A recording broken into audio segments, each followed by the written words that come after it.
turi ku ishuri ntababeshya. Ishuri twigamo ntitwasabye kurizamo, ariko twaryisanzemo, kandi si twe gusa n'abakurambere baryizemo.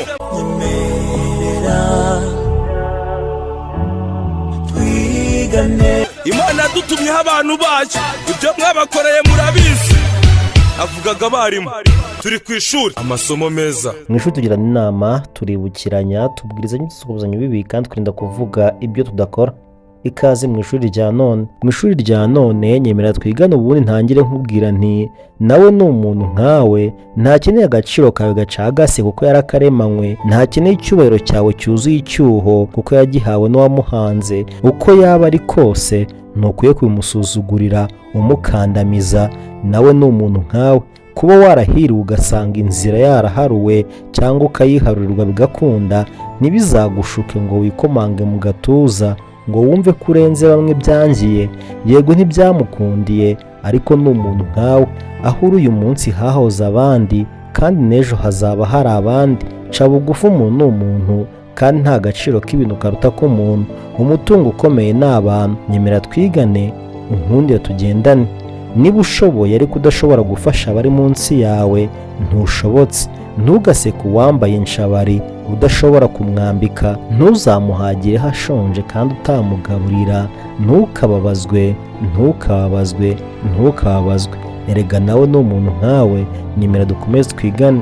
Ubuzima ni gatebe gatoki. Uyu munsi ni kanaka uriya, ejo ni wowe cyangwa abo mu muryango wawe, kuko ngo nagahora gahanze. Nawe ni umuntu nkawe, mufashe. Nawe ni umuntu nkawe, mugire neza. Nawe si we, kuko iyo bijya kuba amahitamo y'ubuzima ntiyari guhitamo ubuzima buri munsi y'ubwawe. Niko yisanze, wimusuzugura. Nawe ni umuntu nkawe. Simvuga ibyo mvuga nivanga nshaka kuvanga ibyo ntavanze. Turi mu ishuri. Ishuri ryampaye inganzo imishuri. Umudugudu umwe wari utuyemo abaherwe babiri kurusha abandi bose bawutuye. Umuherwe wa mbere akandamizaga abaturanyi be b'abakene. Ntawe yifuza ko yamugendera cyangwa nawe abagenderere. Yarabasuzuguraga kugeza ubwo nta n'uwatinyuka kumusuhuza. Naho umuherwe wa kabiri yariyoroshyaga, akaba uwa mbere mu gufasha abakene baturanye. Nta n'uwo yakumiraga. Ku rundi ruhande ariko aba bombi bakaba bari banaziranye. Iyo bicanaga baganira, umwe wa mbere yabazaga undi icyo abakene birirwana bazamumarira, icyo bazamufasha. Undi ati nta kinshimisha kurusha ndi kumwe n'abariya baturanyi banjye b'abakene, nubwo bakennye ariko ba mu mahoro. Undi ati nukuzi iwawe gusa ntacyo bazanye, ahubwo batwara n'ibyo wari ufite. Nuko aramusubiza ati ntacyo bintwara iyo mbonye bishimye bafite ibyishimo nabigizemo uruhare. Ikiganiro cyarakomeje kugeza ubwo batandukanye, buri wese ari mu ruhande rwe. Umwe wa kabiri wakundaga abakene baturanye yanafashije abana babo kwiga bararangiza, abenshi banabona akazi. Abandi yanabafashije kwikura mu bukene. Kera kabaye babaga bombi baje gukena, ibintu birashira. Umwe wahungaga abakene biramurenga, abura aho ahera asaba abo yimye. Ipfunwe n'ikimwara batazabona aho bikwiza, niko kwigira inama yo guhunga ajya kwangarira kure. Wa wundi wafashije abakene mu mudugudu atuyemo akibaza byinshi, atekereza ibyamubayeho. Ba bandi yafashije bagatera imbere, ba bana babo yafashije kwiga barateranye, begeranya ubushobozi umwe ku wundi, maze bamuha ibirenze ibyo yanahoranye mbere. Simvuga ibyo mvuga nivanga nshaka kuvangura ibyo ntavanze. Turi ku ishuri. Ishuri ryampaye inganzo imishuri. Ubutunzi bwa mbere ni abantu, kandi nta gaciro k'ibintu karuta k'umuntu. Nawe ni umuntu nkawe. Ntakeneye agaciro kawe gacagase kuko yarakaremanywe, ntakeneye icyubahiro cyawe cyuzuye icyuho kuko yagihawe n'uwamuhanze. Uko yaba ari kose ntukwiye kumusuzugurira umukandamiza. Nawe ni umuntu nkawe. Kuba warahiriwe ugasanga inzira zaraharuwe cyangwa ukayiharura bigakunda, ntibizagushuke ngo wikomange mu gatuza ngo wumve ko urenze bamwe byangiye. Yego ntibyamukundiye, ariko ni umuntu nkawe. Ku isi abantu tuba mu buzima butandukanye, abo byakundiye ndetse n'abo byangiye. Abandi bajya kure bati ubuzima ni gatebe gatoki, uko byakitwa kose nta wigira. Nibyo, uyu munsi ushobora kumva ubayeho neza, nta kibazo, abakene muturanye ukabacaho nk'aho ntacyo bari cyo, imfubyi muturanye uzifata nk'aho ibyabo byarangiye, ariko nyamara ubukene si ingeso, ubupfubyi nabwo ntawe ubuhitamo. Ariko se ibi urabitekereza? Nyemerera dukomeze twigane.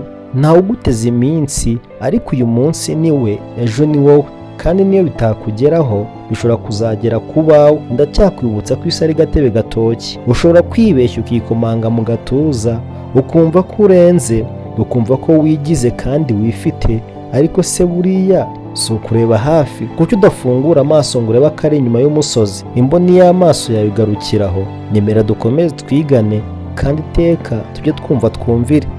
Umukene muturanye ni umuntu umwegere kandi umufashe, wimubona nk'ukunyunyuza, kuko uretse nawe n'iminsi yakunyunyuza. Fata imfubyi muturanye nk'umuntu ukwiye ibyiza, si we wigize imfubyi. Ibaze nawe uyu munsi ubaye udahari, maze abo wasize bagasigara ntawe ubitayeho. Ni ukuri ntacyo bitwaye kugira neza. Umunsi umwe hari umugabo wari umuyobozi, ubwo hari mu mugoroba arimo atembera agera ku muryango wari ukennye. Umugabo muri uwo muryango yari yaritabye Imana, bivuze ko abana bari imfubyi barasigaranye na nyina wenyine kandi basigara mu bukene. Nuko wa muyobozi ubwo yari ageze kuri rwa rugo yumva abana barimo barira cyane, nuko arwinjiramo abaza umugore nyina w'abana ikirimo kuriza abo bana. Nuko umudamu mu marira menshi ati, aba bana bari kurizwa n'inzara, aba bana inzara niyo yatumye bataryama. Ku rundi ruhande ariko hari iziko ricanye riteretseho inkono, kandi byarimo byaratogotaga. Agahinda ntikica kagira mubi koko. Umuyobozi ati, ndabona mutetse ariko. Nuko umudamu apfundura inkono ngo amwereke. Iyo nkono yari irimo amabuye, amabuye niyo yatogotaga mu mazi. Umuyobozi ati, kubera ikibi? Umubyeyi ati, ibi nabikoze nshaka kujijisha aba bana ngo ndebe ko basinzira, nabikoze mbajijisha kugira ngo byibura mbona agahenge bagire ngo ndatetse. Umuyobozi aho yari ahagaze ati, ese ibi hari ubishinja? Umudamu ntiyari anazi uri kumubaza ko ari umuyobozi. Nuko ati, byose ndabishinja umuyobozi wacu. Umugabo arikanga ati, se urabimushinja? Hari ibibazo byanyu yarazi? Umugore ati, ndabimushinja kuko nta kuntu yaba ari umuyobozi kandi atita ku bibazo by'abaturage afite mu nshingano. Ahangaha akoresha inyurabwenge, wumve kandi wumvire. Umugabo yarabyumvise maze abitekerezaho, nuko nawe agira agahinda, aragenda ashaka undi mugabo wo kumutwaza ibiribwa bagashyira wa muryango. Abagezeyo abaha umudamu, yewe banamufasha guteka. Umugabo ati, ndavaha. Aba bana baseka nk'uko nabasanze barira. Ese wowe ntuzashinjwa n'abakene n'imfubyi muturanye? Uzasubiza iki? Tekereza, wongere utekereze. Nawe ni umuntu nkawe, mufashe. Ntakeneye agaciro kawe gacagase kuko yarakaremanywe. Ntakeneye icyubahiro cyawe cyuzuye icyuho kuko yagihawe n'uwamuhanze.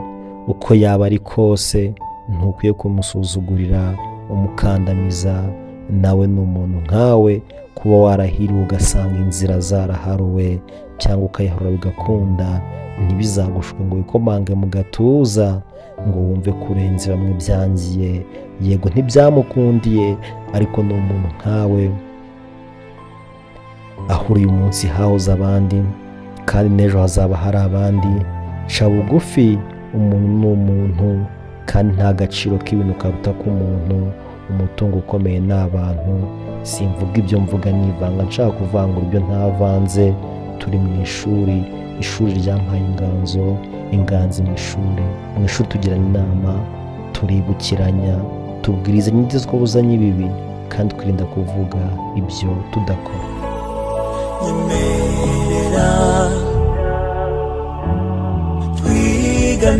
Imana yadutumyeho abantu bacu, ibyo mwabakoreye murabizi.